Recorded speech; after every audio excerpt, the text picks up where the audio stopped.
Please take care not to do any act, comment or statement that may hurt the sentiments of other religious people and persons,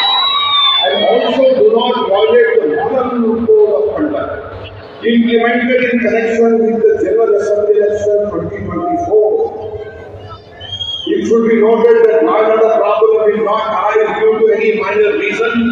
and peace should be maintained in addition to this,